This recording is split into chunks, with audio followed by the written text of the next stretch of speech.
చంద్రబాబు నాయుడు గారికి, ఆయన ఎల్లో మీడియాకి, ఆయన గజ దొంగల ముఠాకి, ఆయన గజ దొంగల ముఠా అంటే ఎవరో మీ అందరికీ కూడా బాగా తెలుసు అనుకుంటా. మంచి చేసిన చరిత్ర లేదు, ఎప్పుడూ కూడా మోసం చేసిన చరిత్రే. ఆ చరిత్ర చంద్రబాబు నాయుడు గారు, ఆయనకు తోడు ఒక రామోజీరావు, ఒక ఈనాడు, ఒక ఆంధ్రజ్యోతి, ఒక TV5, వీళ్ళందరికీ తోడు ఒక దత్తపుత్రుడు.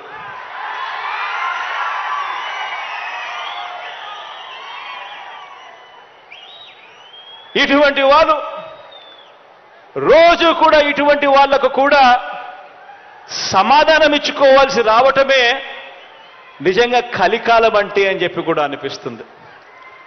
ఎందుకనంటే ప్రతి ఇంట్లో కూడా కనిపిస్తా ఉంది జరిగిన ఇంత మంచి, అయినా కూడా రోజు అబద్ధాలు, రోజు మోసాలు, రోజు ఈ మాదిరిగానే వాళ్ళు ఎక్కువ మంది వాళ్ళు ఉన్నారు కాబట్టి, వాళ్ళ వైపునే పత్రికలు ఉన్నాయి కాబట్టి, వాళ్ళ వైపునే టీవీ ఛానళ్ళన్నీ ఉన్నాయి కాబట్టి, వాళ్ళు ఏమి చెప్పినా చెల్లుబాటు అవుతుంది అని చెప్పి వాళ్ళు రోజు అబద్ధాలతో వండించడం, ఆ అబద్ధాలతో వండించిన దానికి కూడా సమాధానాలు చెప్పుకోవాల్సిన పరిస్థితి అని అంటే దీన్నే కలికాలము అని అంటే.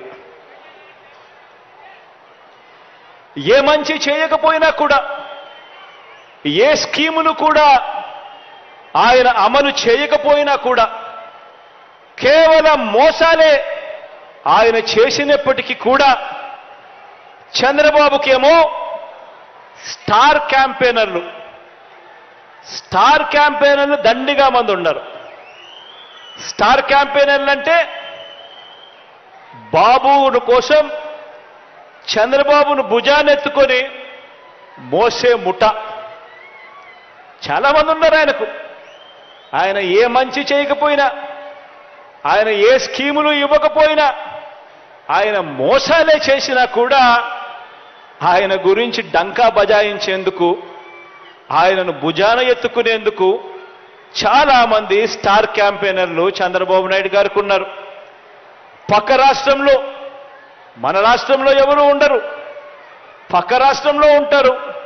వాళ్ళ ఇళ్ళు, వాళ్ళ సంసారాలు, వాళ్ళ కాపురాలు అన్ని పక్క రాష్ట్రంలోనే ఉంటాయి.